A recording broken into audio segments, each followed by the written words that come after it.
Hello again, everyone. Welcome to another Family Care Live video. Today, we'll be joined by Andrew O'Reilly. We're going to be discussing the stigmatization of children's homes. Andrew is the Group Operations Director for Family Care. He's worked in children's social care for almost 40 years now. You wouldn't believe it, looking at him. I know. It's ridiculous. Starting with working in a residential children's home before going on to manage different residential services within both private and public sector, as well as independent leaving care services and fostering as well. Thanks very much for joining us today, Andrew. It's my pleasure. And with your help today, I think we're going to be addressing this important issue. We've got children and young people living in these children's homes, and they do tend to require additional support and supervision. There are lots of different reasons for that. We might get into some of those.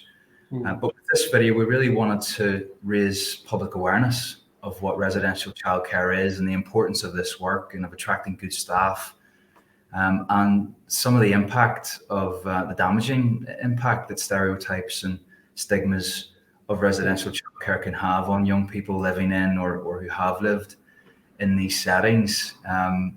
So if you don't mind, Andrew, let's get straight into it. Can you kind of introduce us briefly to the subject and tell us and the viewers what exactly a children's home is?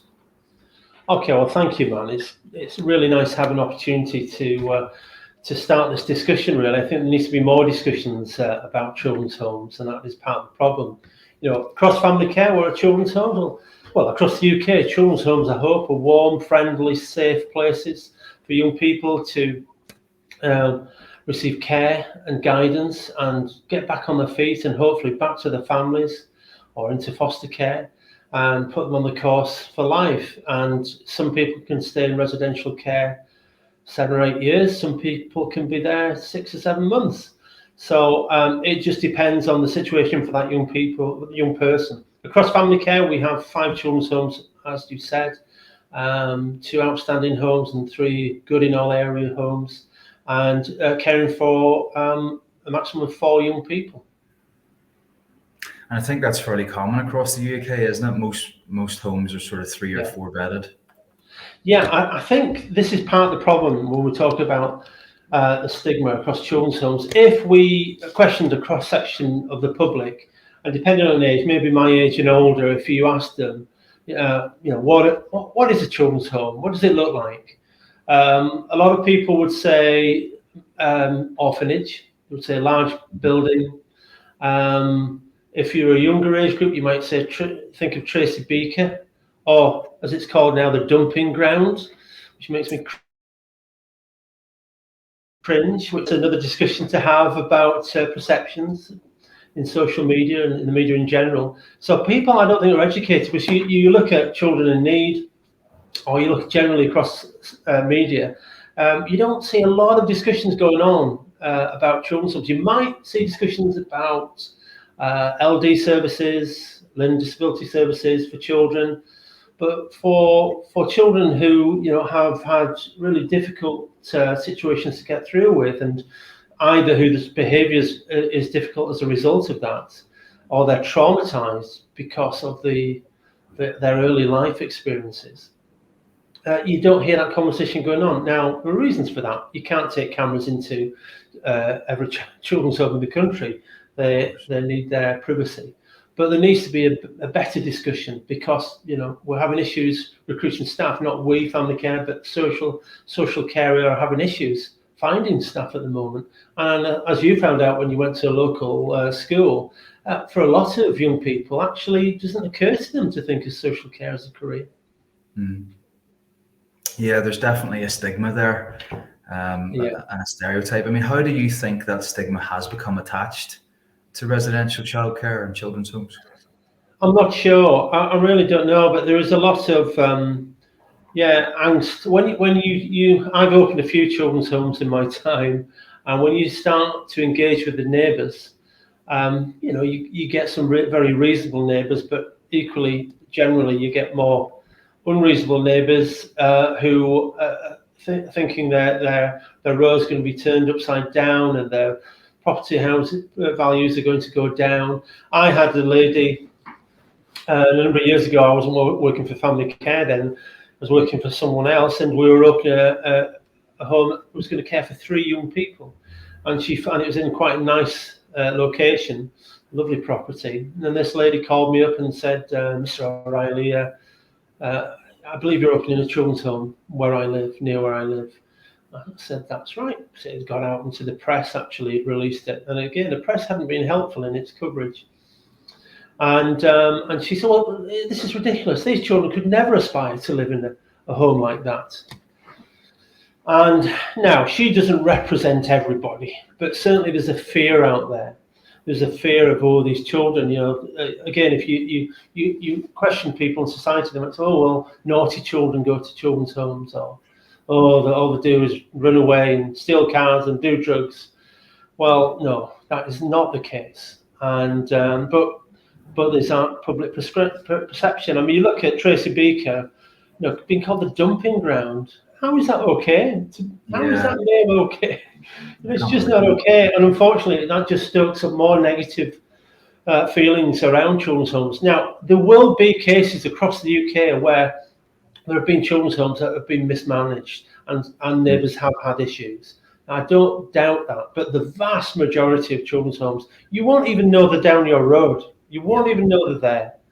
And unfortunately, I think I think it's about education.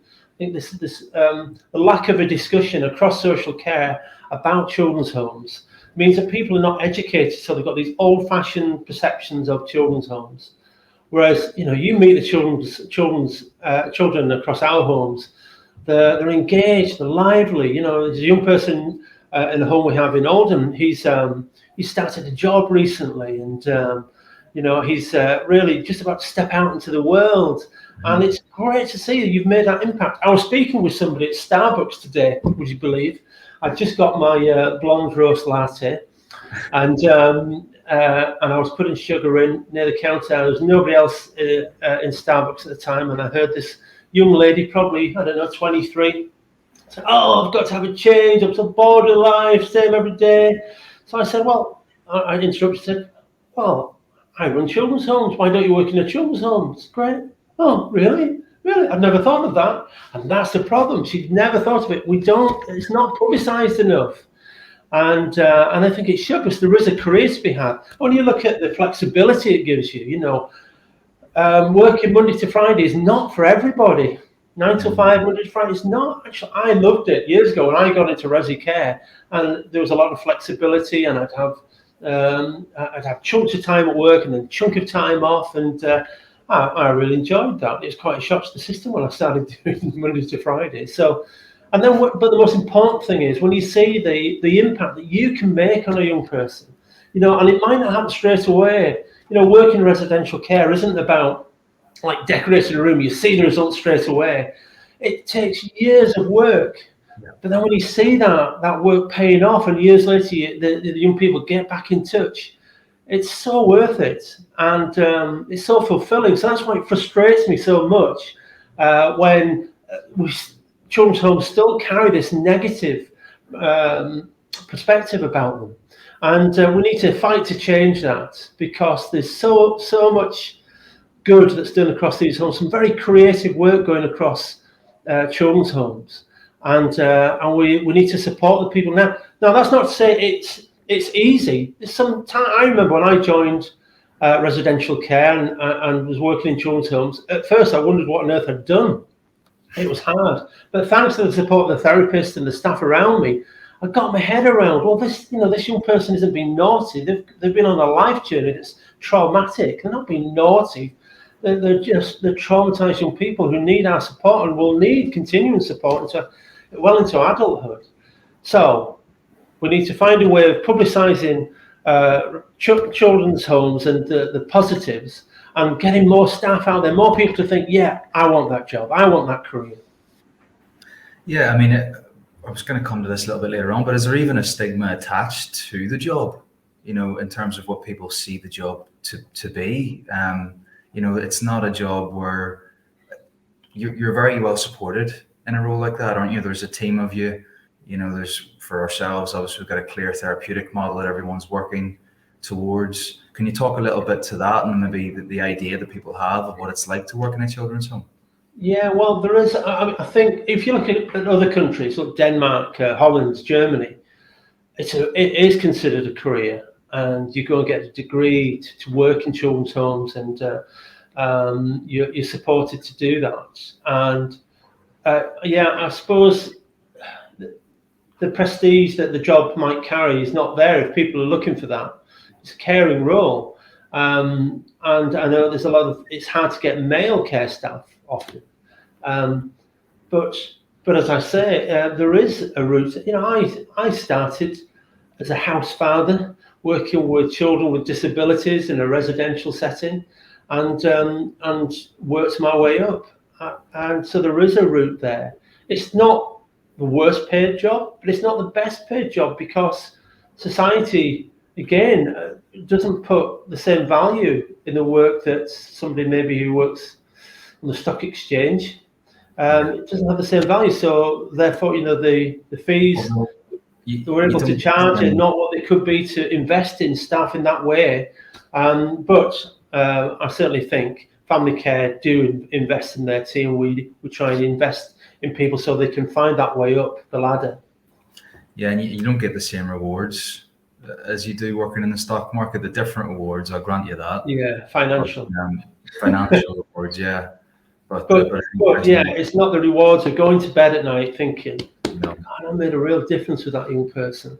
You know, I've told this story before. I know you've heard it, Matt. But you know, a young person who'd been through a very difficult incident with turned to me and said, "Why is this my life? Why is this my life?" And you know, through a period of time, we helped him understand he was not to blame. He was not to blame for what had gone on in his life, and he wasn't responsible. But he'd held that for so many years. We helped him release it. Sounds very dramatic. He was such an intelligent guy. He used to really think over things, but actually sometimes his intelligence almost worked against him because he really thought about things, and he would beat himself up emotionally. But to actually then make that difference, you see the light bulb come on and go, okay, it's not about me. My parents are, you know, have got to bear responsibility here. You know, I didn't choose to go on this journey.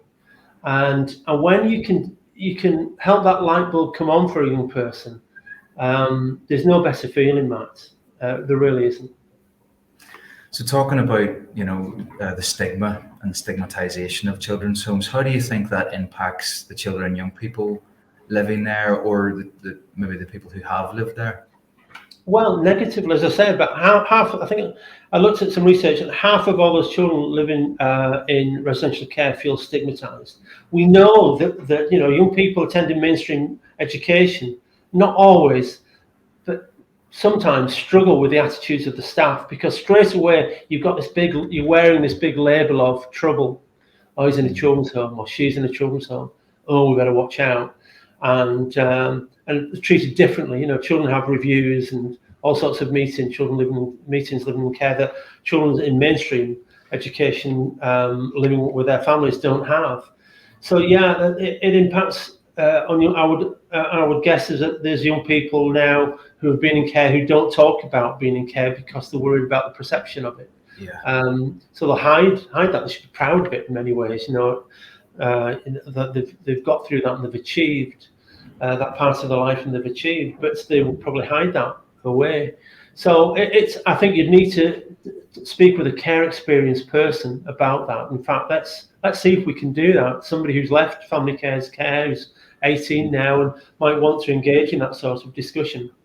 It would be interesting. So I can't speak for young people, but there's some of my thoughts. Well, it's been really valuable getting your thoughts on this topic, Andrew. I know it's something that we've been talking about doing for a while, a video like Yes. this to try and raise awareness of this important issue. The impact that it has on children and young people, and on staff recruitment. And I think just by doing things like this, I think you mentioned the sort of word earlier, the education side of it, we can hopefully change some people's opinions Yeah. for the better. So if you guys, watching this, and this is a subject that you've enjoyed hearing about, we could do a deeper dive on this. So let us know in the comments, give us a like or drop us a message on Facebook and let us know what you think. We could really get into the nuts and bolts of it, Andrew. I know you could be talking for a while I on could. subjects like this. But I think it's all good. It's good to get this out in the open and get it out in the public, and as I say, try and change people's perception on what residential childcare is. So thanks very much again for joining us today, Andrew. It's a pleasure, Matt. Thank you very much. And yes, everybody out there, if you thought of a career in social care, dig into it a bit deeper. Give family care a call. Ask to speak with somebody. We'll be more than happy to talk to you about what it involves. And thank you, Matt. It's been good to talk to you. Yeah, just echo those sentiments. We've got lots of information on our website. You can view our latest vacancies and browse those at www.family-care.co.uk. But for now, give this video a like and share it with your friends and your family. And we're going to leave you with a short video that we recorded of some of our own staff talking about working in a residential children's home. So we'll see you next time. Thank you. Bye. I imagined working in a residential home as being quite like a normal family environment. Actually, it turned out to be a lot more over the top and extravagant and friendly, and the whole team's just really supportive. I thought it'd be a lot more stricter, a lot more institutionalised, when actually it's a lot more homely environment. It was a nice surprise, yeah, because it's just like the home I worked in was just like a normal home. Everyone was really welcoming. It was just, yeah, I didn't know what to expect, to be honest. The main thing we do is that we help them develop and we help them learn new skills, which is really great when they actually achieve those. Being a residential care worker working for the family care group, it's really about just providing a brighter future for all these young people and getting them where they want to be. I do enjoy the work I do, seeing the kids progress, incidents reduce, and they're generally just happy in the home. Just having those fun memories with them is the best part of the job, really, and your team. When they achieve all these new skills and we've helped them develop, it's really rewarding when they actually, get to that point.